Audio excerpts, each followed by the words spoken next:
Salam, Bapak Ibu, saudara-saudari yang terkasih di dalam Tuhan Yesus Kristus.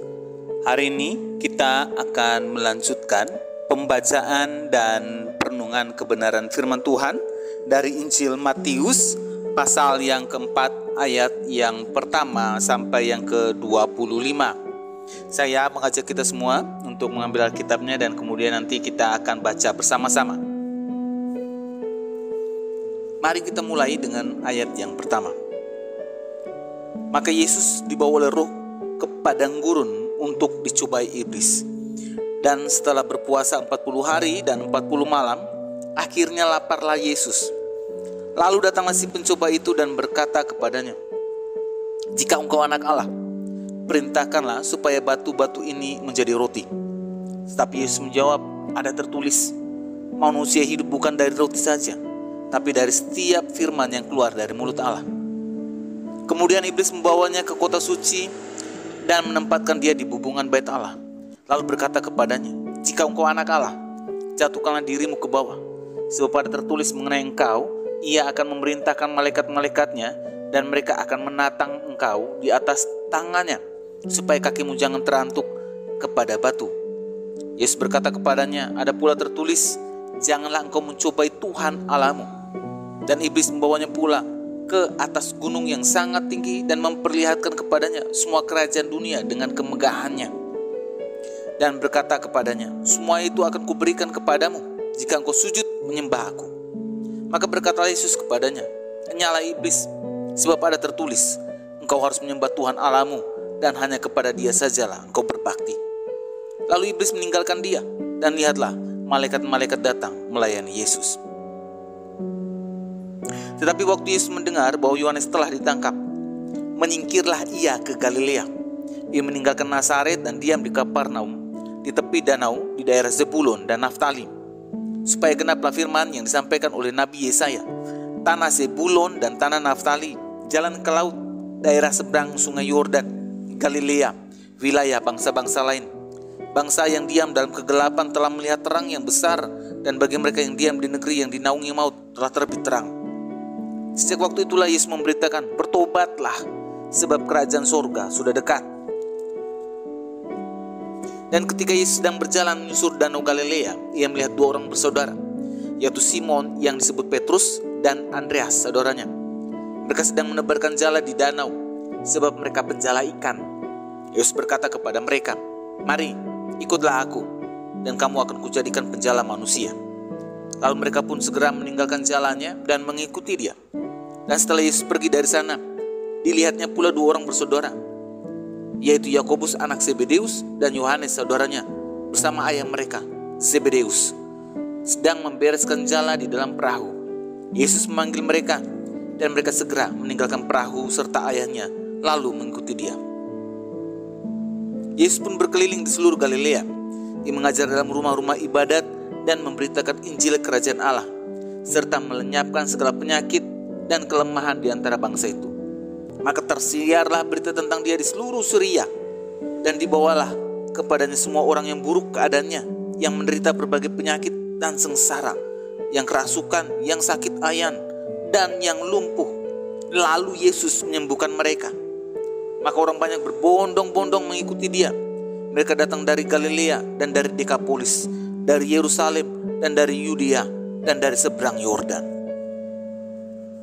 Bapak Ibu, saudara-saudari yang terkasih di dalam Tuhan, renungan hari ini terambil dari Injil Matius pasal 4 ayat 1 sampai dengan 25. Matius menekankan berita Injilnya pada Yesus Kristus adalah Mesias, Raja yang akan datang, Juru Selamat, Raja perjanjian yang diurapi dalam Matius pasal 21 ayat 1 sampai 20. Di samping itu Matius juga berbicara mengenai penangguhan kerajaan Mesias sampai datangnya Tuhan Yesus yang kedua kali. Kita bisa lihat di dalam Matius pasal 13. Dan hari ini di dalam pasal 4, Matius pasal 4, kita akan mencoba membaginya ke dalam 3 bagian. Yang pertama, kita bisa membagi dalam pasal 4 ayat 1 sampai 11. Ayat 11 berbicara mengenai Tuhan Yesus dicobai oleh iblis di padang gurun. Kemudian yang kedua, pasal 4 ayat 12 sampai 17 berbicara mengenai pelayanan Tuhan Yesus di Galilea. Dan yang ketiga, pasal 4 ayat 18 sampai 25 berbicara mengenai pemanggilan murid-murid dan pengajaran Tuhan Yesus. Mari kita membahasnya satu persatu, mulai dari pasal 4 ayat yang pertama sampai yang ke-11. Dalam hal ini, kita bisa lihat bahwa Tuhan Yesus dicobai oleh iblis di padang gurun. Pertanyaannya bagi kita semua adalah, mengapa Yesus mengalami pencobaan? Atau mengapa Yesus dicobai? Jawabannya karena Tuhan Yesus telah mengidentifikasikan dirinya sebagai manusia. Yesus telah mengambil tubuh manusia, karena Yesus adalah wakil manusia baru yang digambarkan sebagai Adam kedua. Oleh karena itu Yesus harus diuji. Iblis melakukan aksinya untuk mencobai Tuhan Yesus. Setelah Tuhan Yesus berpuasa 40 hari dan 40 malam, dan dalam keadaan yang teramat lemah, Yesus dicobai. Ada 3 bagian unsur manusia Tuhan Yesus yang diserang oleh iblis atau diuji dan dicoba oleh iblis. Yang pertama kita lihat dalam Matius pasal 4 ayat 3 sampai 4. Yesus diuji dan dicoba keinginan daging atau tubuhnya. Yang kedua, dalam Matius pasal 4 ayat 5 sampai 7. Yang dicobai dan diuji oleh iblis ada keinginan jiwa yang berkaitan dengan keangkuhan hidup. Dan yang ketiga, Matius pasal 4 ayat 8 sampai 11. Yang dicoba atau diuji oleh iblis adalah keinginan roh yang berkaitan dengan kemuliaan. Namun dalam semua peristiwa ini, iblis sebagai penghulu kegelapan dikalahkan dengan sempurna oleh Tuhan Yesus. Sebagai Raja Mesias, Raja terang yang akan menyelamatkan umatnya dari belenggu dosa dan iblis. Kemudian yang kedua di dalam pasal 4 ayat 12 sampai 17. Dalam teks ini berbicara mengenai pelayanan Tuhan Yesus di Galilea. Tuhan Yesus memulai pelayanannya di Galilea setelah Tuhan Yesus mendengar Yohanes ditangkap. Perhatikan bahwa peristiwa penangkapan Yohanes oleh Herodes tidak dicatat oleh Matius, karena Matius ingin menekankan pada pokok-pokok penting pada garis besarnya saja. Matius mencatat, lalu ia menyingkir dari Nazaret ke Galilea. Hal ini terjadi sebagai penggenapan nubuatan Nabi Yesaya dalam pasal 8 ayat 23 sampai pasal 9 ayat yang pertama.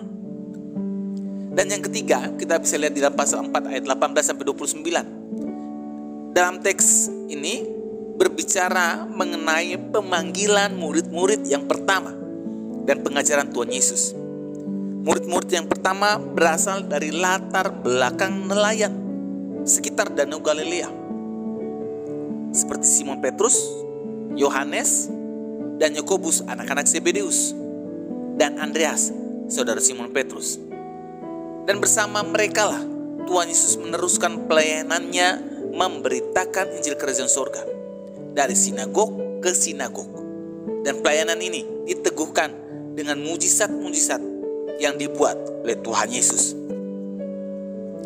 Bapak Ibu, saudara-saudari yang terkasih di dalam Tuhan, melalui renungan hari ini kita dapat belajar bahwa yang pertama, Tuhan Yesus meneladankan kepada kita semua hari ini di dalam kehidupannya juga mengalami pencobaan dan ujian hidup. Sekalipun tujuan dan maksud ujian dan cobaan yang Tuhan Yesus alami itu berbeda dengan kita, namun Tuhan Yesus mengajari kita hari ini, cobaan dan ujian hidup bisa dihadapi dan dilalui dengan firman Tuhan. Semakin beratnya tantangan, persoalan dan masalah keinginan daging, keinginan jiwa, dan bahkan keinginan roh kita, bisa kita hadapi dengan firman Tuhan yang memberi kita kekuatan dan jalan keluar. Bagaimana caranya? Ya, caranya kita hadapi dan alami bersama dengan Kristus Tuhan. Bacalah, dengarkanlah, renungkan dan lakukan atau gunakan firman Tuhan itu menjadi bagian hidup kita setiap harinya. Baik kita duduk, baik kita jalan, baik ketika kita tidur, baik ketika kita bangun, dan melakukan setiap aktivitas kita. Firman Tuhan itu yang menjadi pelita bagi kaki kita dan terang bagi jalan kita. Maka kita akan keluar sebagai umat pemenang seperti yang diteladankan oleh Tuhan Yesus. Yang kedua, kita belajar hari ini bahwa janji Tuhan ya dan amin. Ketika Tuhan berjanji, Tuhan juga yang akan menepatinya. Walaupun melewati rentang waktu antara nubuatan Nabi Yesaya sampai nubuatannya tergenapi oleh Tuhan Yesus Kristus yang membutuhkan waktu 700 tahun sebelum hal itu terjadi. Tapi Tuhan membuktikan Dia Tuhan yang tidak pernah ingkar janji. Sekalipun manusia sudah lupa, namun Tuhan tidak pernah lupa akan janjinya. Setiap janjinya akan digenapi. Bangsa yang diam dalam kegelapan telah melihat terang. Bapak ibu saudara-saudari yang terkasih di dalam Tuhan, segelap dan sekelam apapun pergumulan dan kesulitan hidup kita hari ini, percayalah dan tetaplah berpegang pada firman Tuhan dan melakukannya di dalam kesetiaan dan ketaatan. Sekalipun hari ini kita jalannya sudah tertatih dan harapannya sudah hampir pudar, tetaplah percaya kepada Tuhan Yesus dan hadapi masalahnya, karena janji Tuhan akan digenapi. Terang Tuhan akan bersinar di tengah kegelapan yang kita alami, dan kegelapan dan pekatnya akan sirna, sehingga kita keluar sebagai umat pemenang bersama dengan Tuhan. Percayalah kepada Tuhan hari ini bahwa ada waktunya semua masalah kita akan selesai di tangan Tuhan. Yang ketiga, kita dapat belajar penekanan pemberitaan Injil yang disampaikan Tuhan Yesus masih relevan sampai pada saat ini, sampai di zaman kita masa kini. Itu apa? Yaitu pertobatan. Injil harus diberitakan dimanapun dan di segala tempat, dan buah dari pemberitaan Injil itu adalah pertobatan dan perpalingan hidup kita kepada Tuhan Yesus. Pesan Injil ini yang tidak boleh kita lupakan sebagai umat Tuhan hari ini, untuk terus mewartakan, terus menyaksikan pertobatan melalui perkataan dan perilaku hidup kita sehari-hari. Mari kita berdoa. Tuhan Yesus, kami bersyukur kalau hari ini kami belajar dari Injil Matius bahwa cobaan dan ujian hidup bisa kami hadapi dan kami lalui dengan firman Tuhan. Kami juga belajar hari ini bahwa janji Tuhan ya dan amin. Sekalipun melewati rentang waktu yang sangat lama, Tuhan akan menggenapinya. Dan kami juga belajar hari ini bahwa pesan Injil yang tidak boleh kami lupakan sebagai umat Tuhan masa kini, untuk terus mewartakan dan menyaksikan pertobatan melalui perkataan dan perilaku hidup kami sehari-hari. Di dalam nama Tuhan Yesus, kami sudah berdoa dan mengucap syukur. Amin. Kiranya renungan hari ini terus menguatkan langkah iman kita dalam mengiringi Tuhan Yesus. Ingat, tetap terus berdoa, tetap teruslah percaya, dan tetap teruslah bersyukur.